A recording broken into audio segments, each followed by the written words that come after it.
자, 변호사 시험 채권 총론. 양은 많은데 시간은 없죠. 딱 5분만 집중해서 시험에 무조건 나오는 핵심 논점들 깔끔하게 정리해 드릴게요. 바로 시작합니다. 아마 채권 총론 공부하다 되는 이걸 다 어떻게 하지? 이런 생각 많이 드실 거예요. 범위가 정말 방대하잖아요. 그래서 이번 시간에는 시험에 가장 자주 나오는 핵심 개념들만 딱딱 짚어서 여러분 머릿속에 체계를 잡아드릴 겁니다. 오늘 우리가 정복할 주제는 딱 4가지입니다. 금반원의 원칙부터 시작해서 금전채무, 동시이행 항변권, 그리고 마지막으로 표현 대리까지 신이칙 같은 기본 원리부터 아주 구체적인 권리까지 쭉 훑어보고 시험장에 들고 가야 할 핵심 판례로 마무리할게요. 자, 첫 번째 타자입니다. 신의 성실 원칙에서 파생된 아주 중요한 원칙이죠. 바로 금반원입니다.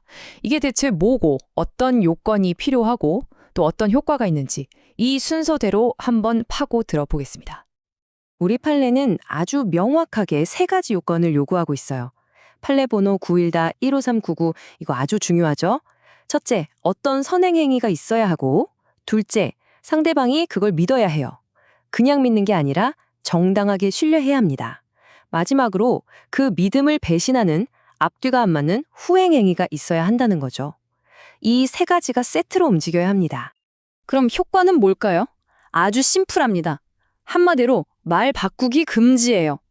법원이 당신이 했던 행동이랑 모순된 주장은 이제 할 수 없습니다. 라고 딱 막아버리는 거죠.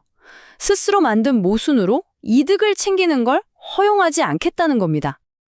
그런데 이 금반원 원칙이 만능은 아니에요. 아주 중요한 한계가 있습니다. 바로 강행법규예요.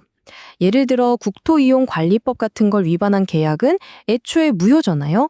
이런 경우에는 설령 자기가 먼저 유효한 것처럼 행동했더라도 이거 강행법규 위반이라 무효입니다 라고 주장할 수 있어요. 왜냐? 개인 간의 신뢰 문제보다 법질서 전체를 지키는 공익이 더 중요하기 때문이죠. 자, 다음 주제로 넘어가 볼까요? 이건 뭐 시험의 단골 손님이죠. 민법 제397조, 바로 금전채무 불이행의 특칙입니다. 돈 갚는 문제에 대해서는 우리 법이 특별한 규칙을 두고 있거든요.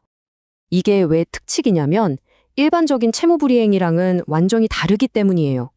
제일 중요한 거, 돈을 못 갚아서 손해가 생겼을 때 채권자는 나 얼마 손해봤어요? 라고 굳이 증명할 필요가 없어요. 그리고 채무자는 저 진짜 어쩔 수 없었어요. 과실 없어요. 이런 변명이 안 통합니다. 무과실 책임을 지는 거죠. 한마디로 법이 채권자를 아주 두텁게 보호해주는 겁니다. 좋습니다. 3번째 주제는 쌍무계약의 꽃이라고 할 수 있죠. 아주 강력한 무기, 바로 동시이행의 항변권입니다.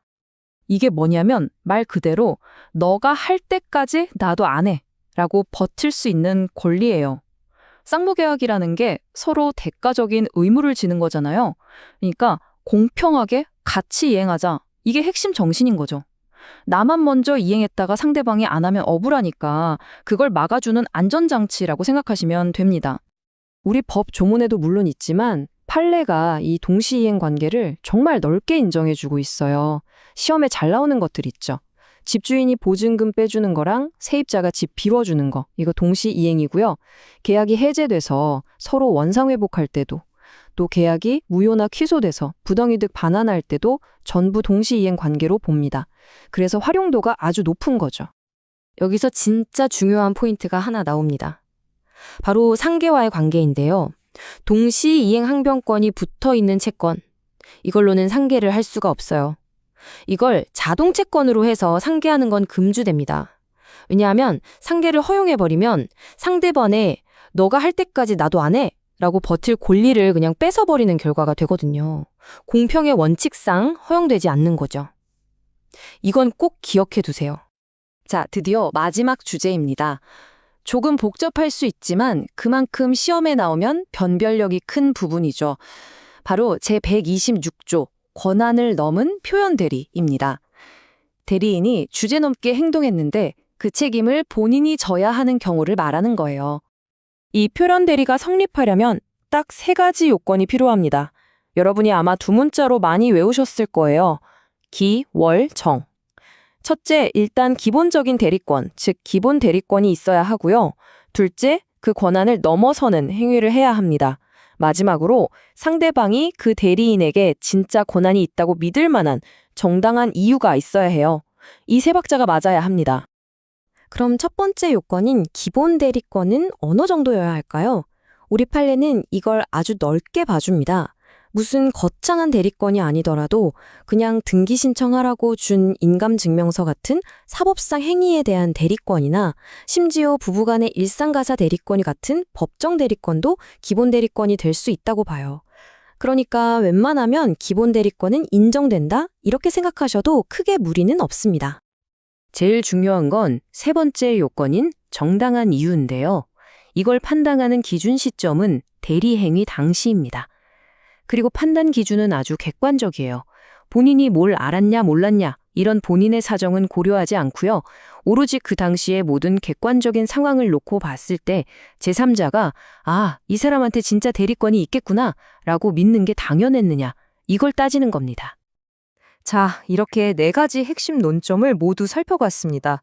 머릿속에 잘 정리되고 계신가요? 마지막으로 오늘 배운 내용, 키워드 중심으로 한 번 더 복습해 보겠습니다. 오늘 다룬 내용 꼭 기억하셔야 합니다. 첫째, 금반어는 선행행위, 신뢰, 모순 이 세 가지 요건. 둘째, 금전 채무불이행은 채권자가 손에 증명할 필요 없고 채무자는 과실 없다고 항변 못한다는 거. 셋째, 동시행 항변권은 쌍무계약의 공평을 지키는 방어수단이라는 점. 마지막으로 제126조 표현대리는 기월정, 즉 기본 대리권, 월권행위, 정당한 이유. 이 네 가지는 정말 A급 논점들이니까요. 요건과 효과를 세트로 완벽하게 정리해 두셔야 합니다. 자, 그럼 마지막으로 여러분께 질문 하나 던지면서 마무리하겠습니다. 우리가 방금 본 제126조 표현대리에서 정당한 이유가 있다는 건 과연 누가 증명해야 할까요? 본인일까요? 아니면 거래 상대방일까요? 이 증명 책임의 문제를 한번 고민해 보시면 오늘 공부한 내용이 더 깊이 이해되실 겁니다. 이 핵심 원칙들만 제대로 잡아도 시험장에서 정말 든든하실 거예요.